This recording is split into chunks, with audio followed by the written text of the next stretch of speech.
예, 오늘 우리 성경 말씀 누가복음 2장입니다. 누가복음 2장에 있는 말씀 함께 보십시다. 누가복음 2장 1절부터 우리 6절에 7절까지의 말씀을 함께 보십시다. 누가복음 2장 1절부터 우리 7절에 있는 말씀 함께 보십시다. 누가복음 2장 1절부터 우리 7절. 그때에 가이사 아구스도가 영을 내려 천하로 다 호적하라 하였으니 이 호적은 고레뇨가 수리와 총독이 되었을 때에 처음 한 것이라. 모든 사람이 호적하러 각각 고향으로 돌아가매 요셉도 다윗의 집 족속이므로 갈릴리 나사렛 동네에서 유대를 향하여 베들레헴이라 하는 다윗의 동네로 그 약혼한 마리아와 함께 호적하러 올라가니 마리아가 이미 잉태하였더라. 거기 있을 때에 해산할 날이 차서 첫 아들을 낳아 강보로 싸서 구유에 뉘었으니 이는 여관에 있을 곳이 없었음이러라. 아멘. 누가복음 2장은 하나님의 아들 예수님께서 이 땅에 오실 때에 그 상황을 다른 복음서에서 기록하고 있지 않는 상세한 내용들을 기록해 주고 있는 본문이 누가복음 2장이기도 합니다. 그리고 특별히 또 예수님의 그 어린 시절에 대해서 짧지만 또 간략한 사건을 통해서 예수님의 그 유년 시절을 보여주고 있습니다. 예수님께서는 과연 어린 시절을 어떻게 보내셨을까 그런 궁금증이 생기기도 합니다. 왜냐하면 성경 다른 복음서에서 예수님의 그 어린 시절에 대한 특별한 정보를 주고 있지 않기 때문에 그렇습니다. 그러나 오늘 누가복음 2장에 보시면 우리 예수님께서 그 어린 시절 어떻게 보내셨을까 또 어떻게 보면 특별한 점도 있지만은 또 어떤 편에서는 평범하게 보냈다 하는 것을 또 보여주고 있습니다. 부모님에게 순종하면서 그렇게 지냈다. 누가복음 5장 우리 보시면 51절에 그렇게 기록합니다. 그리고 예수님은 그 어릴 때에 그 키가 자라면서 성장하면서 사람과 하나님께 사랑스러워지더라. 그렇게 예수님의 그 어린 시절을 기록을 하고 있습니다. 그래서 예수님께서 어린 시절 어떻게 보내셨을까 하는 것을 우리가 추측해 볼 수 있는 그런 정보들을 제공해 주고 있는 것이 또 누가복음 2장이기도 하고 또 그 무엇보다도 우리가 누가복음 2장을 대할 때에 1절부터 우리가 함께 읽었던 7절에 있는 말씀을 우리가 묵상할 때에 저는 이 본문을 또 대할 때마다 참 놀라움을 금할 수 없고 하나님께서 역사를 주관하신다라고 하는 것이 가장 피부로 와닿는 그런 내용 중에 한 부분이 바로 이 누가복음 2장에 기록되어져 있는 이 말씀입니다. 하나님께서 역사의 주인이시다. 하나님께서 역사를 주관하시는 분이시다 라고 하는 것을 정확하게 이 본문을 통하여서 보여주고 있습니다. 하나님께서 역사의 주인이시기 때문에 역사를 통해서 하나님은 하나님의 역사를 만들어 가신다는 사실입니다. 사람들이 만들어 가는 역사인 것처럼 보이지만 우리 지난 역사 속에서 어떤 패권 국가들이 만들어가는 역사인 것처럼 보이지만 하나님께서는 하나님의 역사를 하나님의 손으로 개입하셔서 하나님의 나라의 역사를 직접 만들어 가신다. 특별히 하나님께서 하나님의 역사를 만들어 가시는 그 중요한 방법 중에 한 가지는 하나님께서는 언제나 미리 말씀하신다, 약속하신다. 그리고 미리 약속하시고 말씀하신 것을 때가 되매 정확하게 말씀하신 대로 약속하신 대로 성취하심으로 하나님은 하나님 나라의 역사를 만들어 가시는 분이다 하는 것을 오늘 본문을 통해서도 다시 한 번 더 정확하게 우리에게 일깨워주는 그 본문입니다. 지금까지 하나님께서 그렇게 하나님은 하나님의 역사를 만들어 오신 것처럼 이후에도 하나님께서는 약속하신 대로 그 약속에 따라서 이 세상 역사 가운데서 하나님의 나라의 역사를 만들어 가시는 분이 우리 하나님이시다 하는 것을 저와 여러분들이 오늘 본문을 통하여서 다시 한 번 더 정확하게 저 여러분들 삶 속에 새겨질 수 있기를 간절히 소망합니다.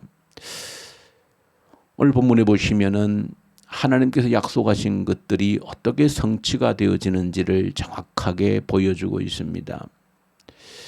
하나님께서는 성경 속에서 아주 성경의 한 문장, 아주 한 기퉁이에 살짝 말씀하신 것 같지만은 그러나 하나님은 그 말씀을 정확하게 역사 속에서 그대로 성취하신다는 하는 것을 분명히 보여주고 있습니다. 우리 구약 성경에 많은 내용들이 있습니다. 수많은 내용들이 있습니다. 그리고 그 많은 내용들 예수 그리스도에 대한 초점을 가지고 수많은 약속들이 예언들이 있습니다. 그런데 그 가운데 특별히 그 가운데 미가서라고 하는 작은 우리 선지서 가운데 5장 2절에 보시면 이 베들레헴이라고 하는 땅이 등장합니다. 그 베들레헴에서 한 다스리는 자가 나올 것이라고 하는 예언의 말씀이 미가 선지자를 통하여서 선포가 되어집니다. 그런데 성경에서는 이 구약의 많은 내용 가운데 그 미가서 5장 2절 한 절에 그 내용이 살짝 기록이 되어져 있습니다. 그런데 우리 하나님께서는 이 성경 말씀에 한 줄 기록되어진 그 말씀까지라도 정확하게 그대로 성취하고 계신다라고 하는 사실을 오늘 우리가 본문을 통해서 확인을 하게 되어지는 겁니다.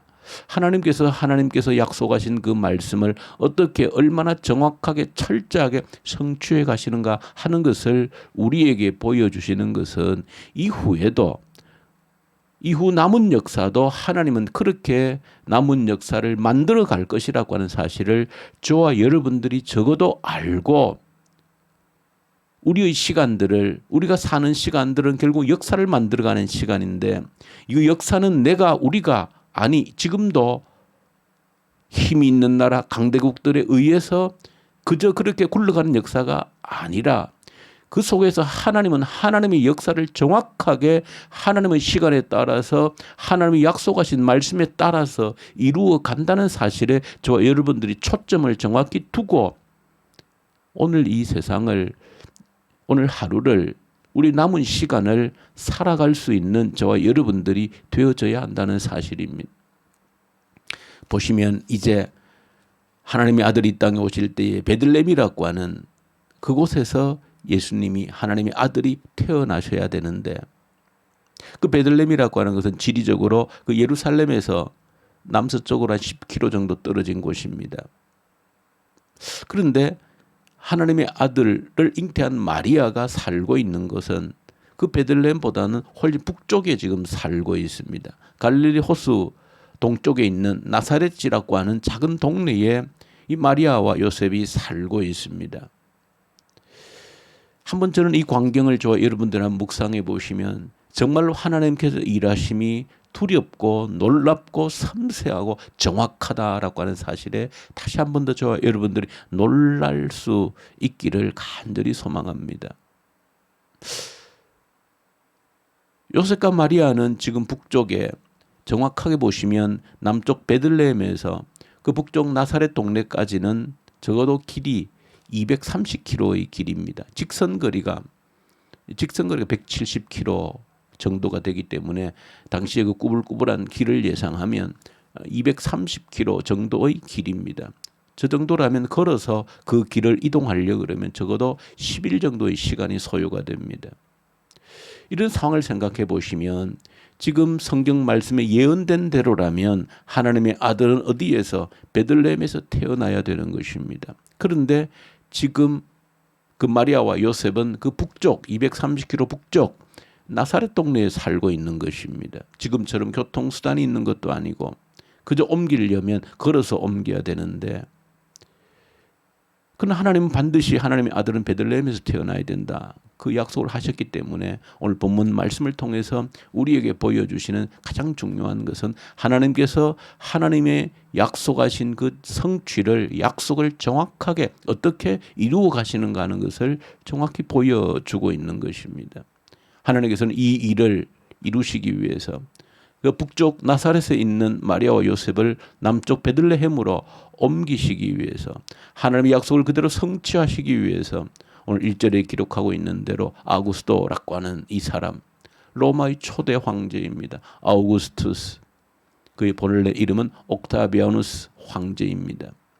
이 사람을 하나님께서 자신의 통치 목적으로 모든 제국 내에 그 제국 영토에 살고 있는 모든 사람들에게 호적을 하라고 하는 명령을 내립니다.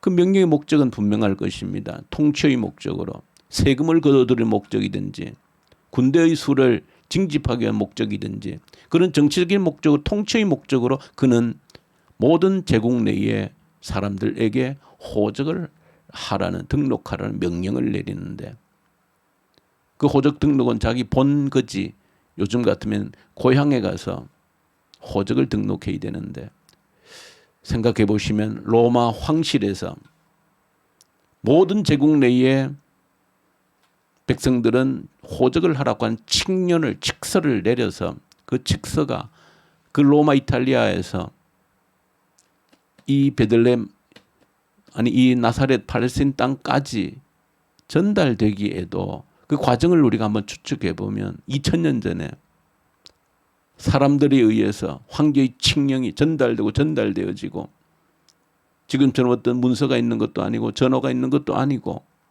그런 칙령들이 수리와 총독에게 전달되어지고 그것이 또 나사렛 동네까지 반포가 되어지고 그것이 요셉도 그 사실을 듣고 호적을 해야 된다. 아마 언제까지 호적을 하라는 명시가 있었을 겁니다.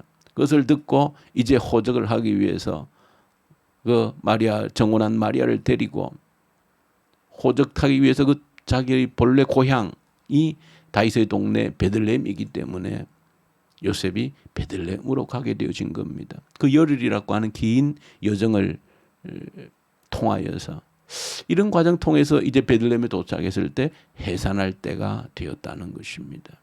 거기에서 출생을 했다는 겁니다.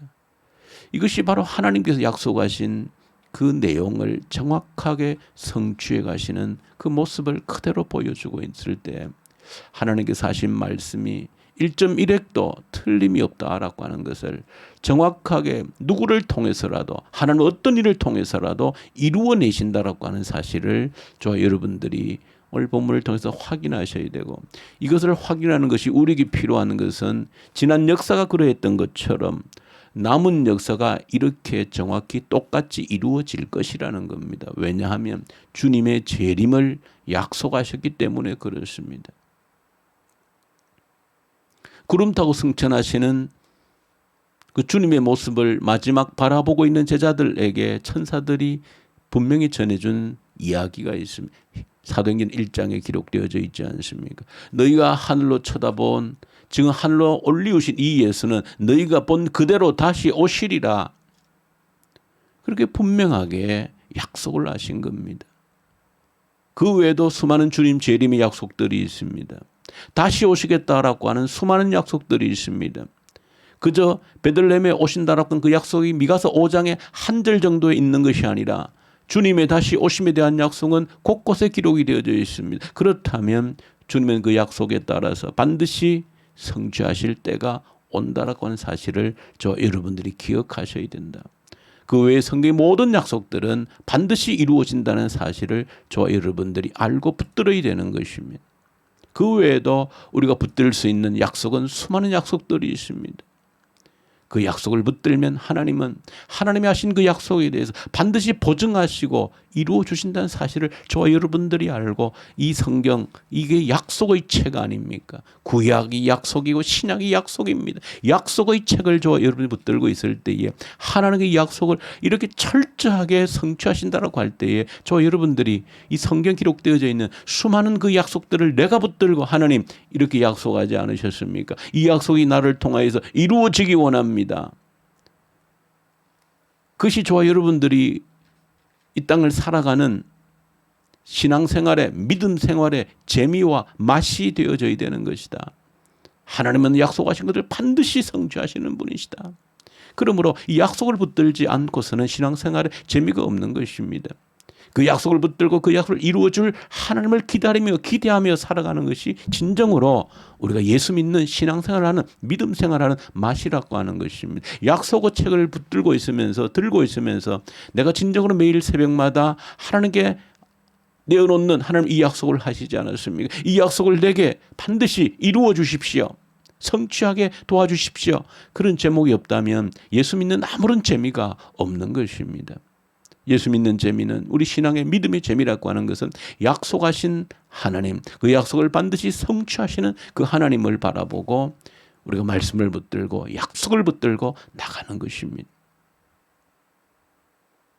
저 여러분들 이 새벽에도 이 약속을 붙들고 주님 앞에 나갈 수 있는 저 여러분들 될 수 있기를 간절히 소망합니다. 주님 아버지 감사합니다. 약속하신 것을 반드시 이루시는 주님을 보게 하셔서 감사합니다. 이 새벽에도 약속을 붙들고 기도하는 저희들 되게 해 주시옵소서. 예수님 이름으로 기도 올려드립니다. 아멘. 하늘에 계신 우리 아버지, 아버지의 이름을 거룩하게 하시며 아버지의 나라가 오게 하시며 아버지의 뜻이 하늘에서와 같이 땅에서도 이루어지게 하소서. 오늘 우리에게 일용할 양식을 주시고 우리가 우리에게 잘못한 사람을 용서하여 준 것 같이 우리 죄를 용서하여 주시고 우리를 시험에 빠지지 않게 하시고 악에서 구하소서. 나라와 권능과 영광이 영원히 아버지의 것입니다. 아멘. 주신 말씀 가지고 간절히 기도하십시다. 약속하시고 반드시 성취하시는 하나님, 이 새벽에도 약속을 붙들고 기도할 수 있기를 간절히 소망합니다. 이 나라 지도자들을 간절히 주님께 올려드리십시다. 하나님, 이 나라를 진정으로 사랑하고 이 나라 위해서 자신의 목숨을 드릴 수 있는 그런 자들이 이 땅의 지도자가 되게 해 주십시오. 간절히 기도하고, 그리고 북한 땅을 올려드리십시다. 하나님 긍휼을 베풀어 주십시오. 이제 다시 한번 복음의 계절이 그 땅에 오게 해 주십시오. 악한 정권은 속히 소멸되게 하여 주십시오. 이 코로나 사태 앞에서 하나님 긍휼히 여겨주시고, 하나님 이것이 무슨 뜻인지 잘 알 수 없지만 그러나 이 모든 환난들이 다가올 시간을 준비하는 징검다리가 되게 하여 주십시오. 우리의 믿음이 견고히 다져지는 시간이 되게 하여 주십시오. 간절히 기도드리고, 우리 교회를 위해서 기도할 때 특별히 우리 하프 기도를 위해서 간절히 기도하십시다.